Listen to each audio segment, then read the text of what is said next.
কিন্তু এই যে মেয়ে, তুমি যে 8-10টা ছেলের সাথে জেনা করেছো, তোমার ইজ্জতের কি হবে? তোমার যে সতীত্ব তুমি নষ্ট করেছো। তুমি তো বিয়ের পর কোনো ঘরে গেলে সে হাজবেন্ডও বুঝতে পারবে তুমি আর সতী সাথী নও। তখন তোমার কি হবে? আর এটা যে এত ভয়াবহ মহামারী আকার ধারণ করেছে না, যে অনেক ক্ষেত্রে দেখা যায় স্বামী অফিসে যাওয়ার সাথে সাথেই বয়ফ্রেন্ড বাসায় হাজির। এই যে বাক্সে বাক্সে বন্দি জীবন বললাম, বাক্সে বাক্সে বন্দি ফ্ল্যাটের ভিতরে তো ঢুকলে আর বোঝা যায় না ভিতরে কি হচ্ছে। কত ফ্ল্যাটে যে জেনা হয় এখন এই শহরে, আল্লাহ ভালো জানেন। এই ফ্ল্যাটের প্রত্যেকটা ইঞ্চি ইঞ্চি মাটি আল্লাহর কাছে সাক্ষী দিবে। যেখানে যে মাটিতে বসে অবিবাহিত যুবক যুবতী জেনা করেছে আর বিবাহিত যুবক যুবতীরা এবং এই স্বামী স্ত্রীরা জেনা করেছে, এর ইঞ্চি ইঞ্চি মাটি আল্লাহর কাছে কথা বলবে। এর ইঞ্চি ইঞ্চি মাটি আল্লাহর সামনে কথা বলবে। ইয়াউমাইযিন তুহাদ্দিসু আখবারাহা, সেদিন তুহাদ্দিসু আখবারাহা, জমিন তার খবর বলবে আল্লাহর কাছে। জমিনের কোথায় কোন পাপ হয়েছে সব বলে দিবে। এই জমিনে এখানে দাঁড়িয়ে জেনা করেছে, ওইখানে দাঁড়িয়ে মদ খেয়েছে, ওইখানে কাউকে খুন করেছে, জমিন বলে দিবে। একটা কথা এখানে মাঝখানে বলে দেই, যারা অবিবাহিত যুবক যুবতী আছো, এই লেকচার তোমরা যারা শুনছো, তোমাদের মধ্যে কেউ যদি জেনা করে থাকো, অবিবাহিতর কথা বলছি, তোমাদের কাঁধের মধ্যে এখন 100 বেত্রাঘাতের শাস্তি ঝুলে আছে। সূরা নূরের 1 থেকে 3 নম্বর আয়াত পড়ে দেখবে, অবিবাহিত যুবক যুবতী যদি জেনা করে তাদের শাস্তি হচ্ছে 100 বেত্রাঘাত, তাও জনসমক্ষে, এবং এক বছরের জন্য নির্বাসন। এই বিধানগুলো যদি পৃথিবীর কোনো দেশেও না থাকে, আসমানে আছে। মরার সাথে সাথেই এই বিধান কার্যকর হবে ইনশাআল্লাহ। বাঁচার মধ্যে কি একটাই উপায় আছে। এই লেকচার কানে চলে গেছে, অনতিবিলম্বে অজু করবে।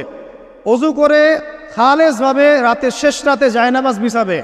জায়নামাজ বিছিয়ে আল্লাহর সামনে দাঁড়িয়ে 2 রাকাত নামাজ পড়বে। পড়ে নিজের পাপের কথা স্মরণ করে চোখ দিয়ে দরদর করে পানি ফেলে দিবে।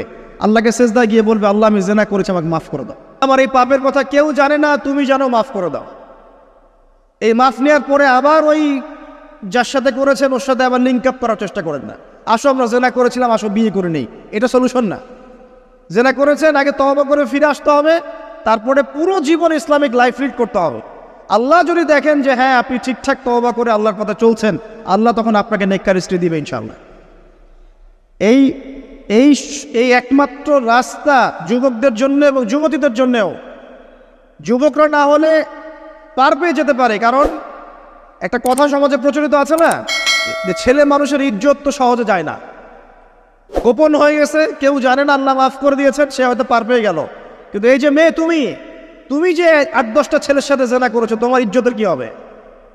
তোমার যে সতীত্ব তুমি নষ্ট করেছো। তুমি তো বিয়ের পর কোনো ঘরে গেলে সে হাজবেন্ডও বুঝতে পারবে তুমি আর সতী সাথী নও। তখন তোমার কি হবে? বিবাহিত যারা আছে, এই যে দেবর আর ভাবি, এই যে শালি আর দুলা ভাই, মধুর সম্পর্ক না এগুলা? দাঁড়াও, এগুলো মধুর সম্পর্ক। দেখা যায় সুবহানাল্লাহ, এই যে আমার এখানে ফোন আছে না, আমাদের অফিসিয়াল পেজ আছে, অফিসিয়াল পেজে যত প্রশ্ন আসে দেখি ম্যাক্সিমাম জেনা কেন্দ্রিক, ব্যভিচার কেন্দ্রিক, পরকীয়া কেন্দ্রিক। একজন প্রশ্ন করেছে যে দোলা ভাইয়ের চরিত্র এত খারাপ ছিল, আর ওই মেয়ের বয়স তখন কম ছিল, 13 বছর বয়স। 13 বছর বয়সের মেয়ের দিকে সে চোখ দিয়েছে। যাকে বিয়ে করেছে তার সাথে তো সম্পর্ক আছেই, যাকে বিয়ে করেছে ওর সাথে তো সম্পর্ক আছেই। তারপরে আপনার শালীর সাথে সম্পর্ক। এখন শালীর সাথে তার 2 বছর ধরে সম্পর্ক করার পর সেগুলোর ভিডিও ধারণ করে তাকে ব্ল্যাকমেইল করছে যে যদি আমার সাথে খারাপ কাজে সে রাজি না হয় তাহলে এই ভিডিওগুলো ভাইরাল করে ফেল। এই যে অনলাইনের যুগ, এখন তো মানুষ নিশ্চিন্তে মানুষ যে একটা প্রাইভেট লাইফ লিড করবে সেটাও করতে পারে না। প্রাইভেট লাইফের সব কিছু রেকর্ডেড হয়ে যায় এখন, হয় না? এটা একটা ফিতনা, মহাফিতনা।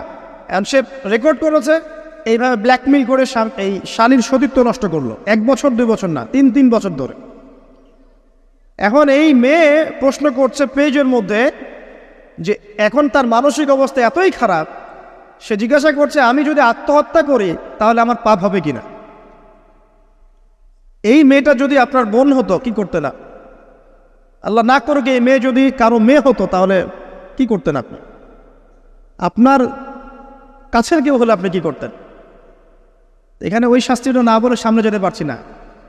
শোনেন, যারা বিবাহিত ব্যক্তি হওয়ার পরেও পরকীয়া করেছেন, বিবাহ করার পরেও পরকীয়ার পাপে লিপ্ত ছিলেন বা এখনও আছেন, জেনে হোক না জেনে হোক করেছেন, অথবা এটা জেনে করেছেন যেটা একটা খারাপ কাজ তারপরেও করেছেন, রাসূলুল্লাহ সাল্লাল্লাহু আলাইহি ওয়াসাল্লামের হাদিস এবং আল্লাহ পাকের কালাম অনুযায়ী তাদের শাস্তি হচ্ছে কোমর পর্যন্ত মাটিতে পুঁতে ফেলে পাথর নিক্ষেপ করে রজম করে হত্যা করা।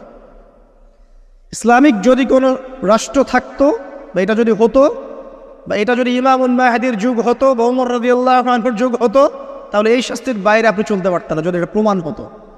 এই শাস্তি যদি দুনিয়াতে কার্যকর নাও হয়, আপনি যদি তওবা না করে মারা যান, তাহলে কিয়ামতের মাঠে এই শাস্তি আপনি ভোগ করবেন।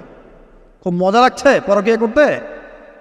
সকালে একটার সাথে, দুপুরে একটার সাথে, আজকে একজনের সাথে রাত কাটান, কালকে আরেকজনের সাথে রাত কাটান, খুব মজা পাচ্ছেন। রাত্রেবেলা মদ খান আর হোটেলে রাত কাটান, সকালবেলা আবার অফিসে যান। আমাদের শহরের এগুলা কালচার কোত্থেকে আসলো? এই শহরকে পবিত্র করবে কে এবং এই শহরের আসল রূপগুলো স্পষ্ট করবে কারা?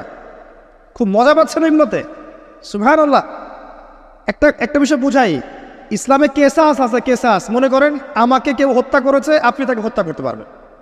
মনে করেন আপনি কাউকে হত্যা করেছেন, ঠিক আমাদের লজের মতো কেউ যদি কাউকে হত্যা করে তাকে ফাঁসি দেওয়া হয় না, এরকমই কেউ যদি কাউকে হত্যা করে, ইসলামের বিধান কেসাস করা, মানে হাতের বদলে হাত, চোখের বদলে চোখ, কানের বদলে কান, নাকের বদলে নাক, জানের বদলে জান, যদি প্রমাণ হয়। কিন্তু এখানেও হত্যাকারীর বাঁচার সুযোগ আছে। কীরকম? মনে করেন আপনি আমার পরিবারের কাউকে হত্যা করেছেন, আল্লাহ না করুক। এখন আপনি এসে আমাকে ক্ষমা চাচ্ছেন যে আমার ভুল হয়ে গেছে, আমি মুক্তিপণ, রক্তপণ দিব, আমাকে মাফ করে দেন। এখন আমাদের পরিবারকে আপনাকে বললো ঠিক আছে আপনাকে মাফ করে দিলাম, আপনার কেসাস করার দরকার নেই, আপনি রক্তপণ দিয়ে দেন, তাহলে আপনি বেঁচে থাকার সুযোগ পেলেন। কথা বুঝতে পারছেন? একটা হচ্ছে মুরতাদ। মনে করেন কেউ ইসলামের কিছু বিষয়কে অস্বীকার করেছে, তাকে জেলখানায় বন্দি করে রাখা হবে, সুযোগ দেওয়া হবে যে আপনি কি এগুলো জেনে শুনে বলেছেন নাকি এর উপর অটল থাকবেন না ফিরে আসবেন। সে যদি বলে না আমি তওবা করলাম, আমি এগুলো থেকে ফিরে আসলাম, ও বেঁচে থাকার অধিকার পেয়ে গেল।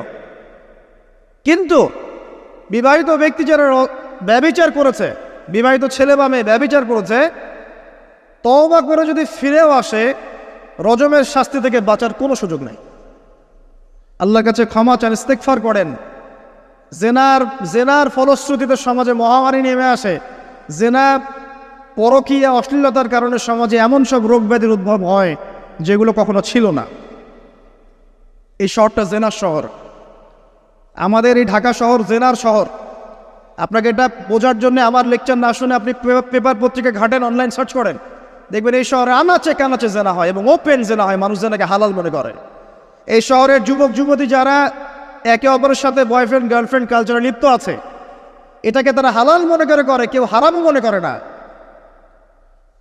কত বড় সাহস দেখায়। আর রাস্তা দিয়ে আমরা হেঁটে গেলেও বয়ফ্রেন্ড গার্লফ্রেন্ড এসে আমাদেরকে সালাম দেয়, হুজুর আমাদের জন্য একটু দোয়া করেন।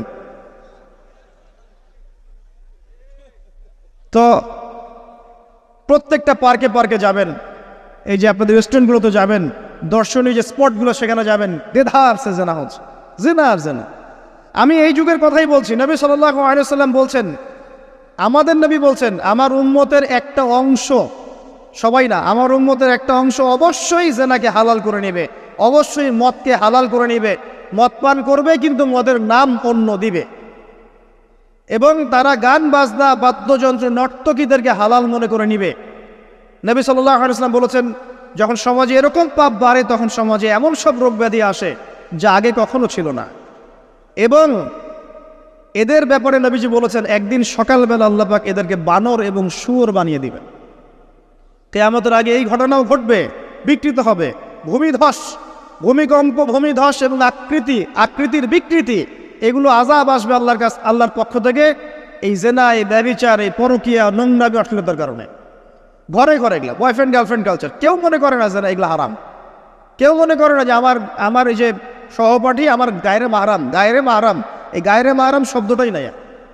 কাজিন, চাচাতো বোন, মামাতো বোন, খালাতো বোন, এই যে কাজিন, এরা জেনা করছে। কি দেখা বাকি রেখেছে এই যুগে আমরা দেখছি যে নিজের মেয়ের সাথে পিতার শারীরিক সম্পর্ক। পেপার পত্রিকা পড়েন, একটু অনলাইন ঘাটেন, দেখেন কোন যুগে আছেন আপনি। সমাজের ন্যায় অন্যায় হক বাতিলের মানদণ্ডই উল্টে যাবে।